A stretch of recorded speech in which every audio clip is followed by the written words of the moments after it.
Yo, what's up, guys? I know it's been probably a week from now since it has happened. I'm talking about WrestleMania 30. Just great event overall. Probably the best WrestleMania since maybe 17. Better than probably all of the 20s, to be honest.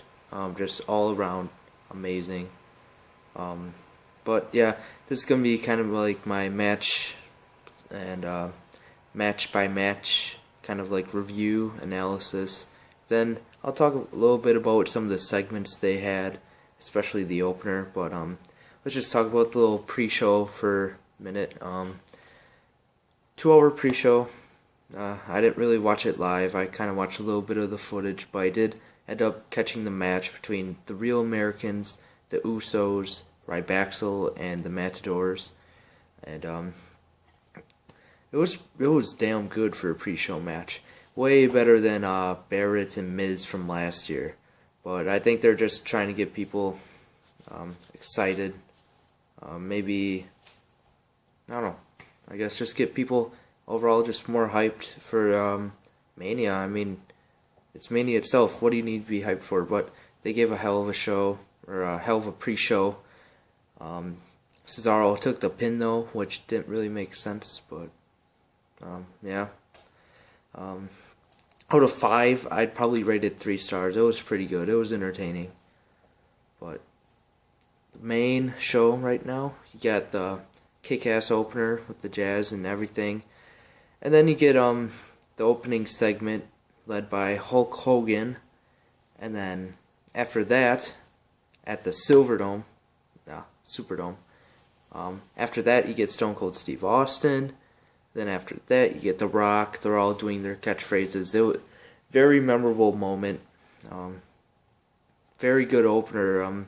They all got huge pops from the crowd. Kind of got them awakened. Just like, oh, I'm at Mania right now. Let's cheer. Stuff like that. Just a perfect start to Mania. And then you get the opening match for Mania, which was Triple H versus Daniel Bryan. Probably the second best match of the night. Triple H got another awesome entrance. And he can still really work in the ring. He pulled out some impressive moves right there, like a tiger suplex. He had that one. Overall, just very entertaining match. The crowd was really into it towards the end. And then once Bryan won, then he obviously got beat down by Triple H, which would kind of help out the main event a little with Daniel Bryan's comeback and everything. But out of 5 stars, I will give it a really good 4 stars out of 5. It was very entertaining. I loved it. So you got that one. Daniel Bryan moves on to the main event to face Orton and Batista. Then the next match I really liked. Even though they didn't get much time, I really liked. The Shield versus New Age Outlaws and Kane. It was very short but sweet. I also thought when the New Age Outlaws were doing their regular thing on the mic and everything, the Shield just interrupted. It was pretty cool. Then they just stormed the ring. Then Kane comes out and everything. That's not really important, but yeah. The Shield really shined. I really feel like they're awesome as faces. It was a good decision not to split them up when they were about to at around the Rumble time. But hopefully they could continue as faces for a little bit. Maybe see a triple threat match at WrestleMania 31. You don't know. But yeah, now the Shield are 2-0 at WrestleMania. Out of 5, I'll give this one a 3 1/4. I don't know. It could have been 3.5, maybe a little higher if they had a little more time, but it wasn't quite long enough for it to be any higher than that. Next is the Andre the Giant Memorial Battle Royal. It was pretty much a typical battle royal, except for like the final few, maybe like final 4, 5, 6. But they did have the traditional Royal Rumble Kofi spot, except this time in a battle royal, not a Royal Rumble. But I don't know what else they could have him do at Royal Rumble. I mean, I can't think of anything. He's done it all. I don't know how he can do anything else. We'll see. We'll see come January. But when Cesaro lifted up the Big Show at the end, that was amazing. I was not expecting that. I believe when he was standing, he went over the ropes or something. He saved himself. He was standing behind it. I thought Show was going to finish him there, but Cesaro got himself back over, and yeah, then he eventually lifted him up, slammed him down. The Battle Royal, I'll probably just give it maybe 3 stars, 3.25, because Battle Royal wasn't anything special until the last few. So yeah. The next match about their legacy, John Cena versus Bray Wyatt. First of all, the Bray Wyatt entrance was awesome. I heard it was even more awesome in person, but just seeing it on the TV, or not on the TV, on the stream, was pretty sick. You had the lead singer, I think his name's like Mark Crozier or whatever. He had the face paint and all, and then all the guitarists were dressed up as buzzards and everything. It was really neat. Then they had the traditional, I don't know, was it like Cajun dancers? I don't fucking know. But yeah, that was just awesome. And then the match was pretty much in-ring psychology, like told a really good story, just a lot of storytelling also. Like I think the best part of the match had to be the 5-knuckle shuffle that Cena was going for. Then Bray Wyatt did his like spider walk or crab walk or anything, and then Cena was just scared shitless. It was pretty funny. But Cena played his role well in acting scared of Wyatt. He didn't know what to do when Wyatt gave him the chair, and then Bray was just like, finish me or whatever. So yeah, very entertaining match. The wrong person won. I felt like Bray should have went over. It makes no sense for Cena to win. They were doing so well with the match. Just at this point, the match started going a little downwards, but the main event was good. So yeah, probably out of 5, 3.5 stars if I haven't mentioned that yet. Next, we get the very controversial Undertaker versus Brock Lesnar match. I gotta be honest here, I didn't like that match. Neither did probably 99% of wrestling fans.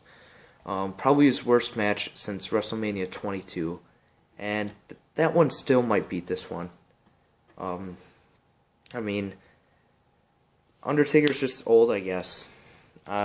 He's been one of my favorite wrestlers since I was a kid, but after this match, it might be time to hang it up.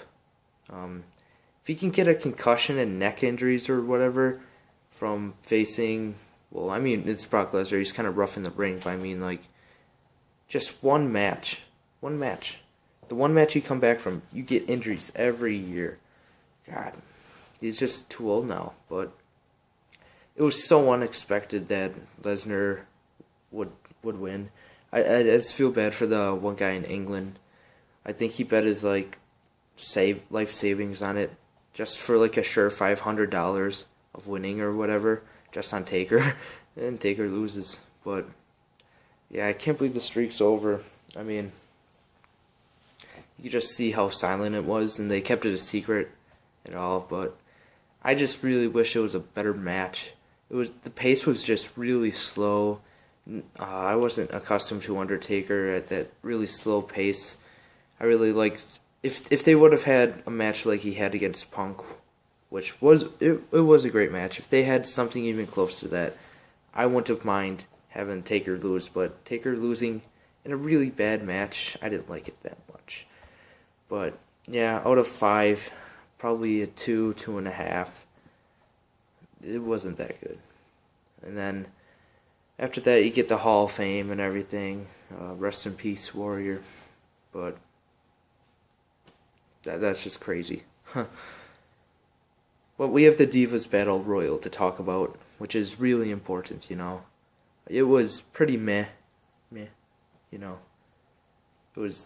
it was nothing special. AJ retained, and then the next night loses to Paige, but one and a half. It wasn't shitfest, but I mean it wasn't special. So yeah. And then we get to the main event of the night. Probably, yeah, actually the match of the night. Yeah, that too. Orton versus Batista versus Bryan. And I seriously don't know why people are just shitting on Rev Theory for Orton's theme song. I thought they did just fine. Not as well as the Wyatts, but they did just fine. They didn't deserve any shit. But whatever. For the match, it was a really good triple threat. I liked it. Not as good as WrestleMania 20s. That's probably still the best triple threat of all time. But I mean, that interference this year from Triple H and Stephanie made a lot of sense.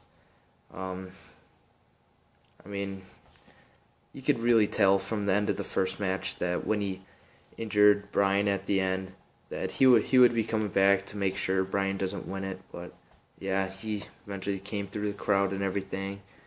And then, I don't know if it was before or after that, when Batista and Orton had the really cool table spot where Batista lifted him up and then Orton RKO'd him. Orton landed on like a monitor. It looked like it hurt like hell. But that was an awesome spot. And then they had to do the stretcher job with Daniel Bryan. And then, of course, he pulls the classic soccer guy, gets off the stretcher. Oh, he's ready. But, yeah, I'm not mad. The comeback was awesome. The crowd was behind it. And then, at the end of the match, when Batista's about to tap, everybody's going crazy. Then Batista finally taps. Everybody goes nuts. The Superdome, the roof of the Superdome just goes off. It's just indescribable feeling of him finally getting his championship. Had his family there and everything. Out of 5, probably get it 4, 4.25. It was a great match. So that pretty much wraps up all the matches of the night and everything. Overall, I'll probably give it an 8.5 out of 10, which is probably the best WrestleMania score they've gotten, if I had to score them, since a while. They really did well with this. Just a solid overall pay-per-view. No, not solid. I mean, like, good to great. Every match, pretty much good to great.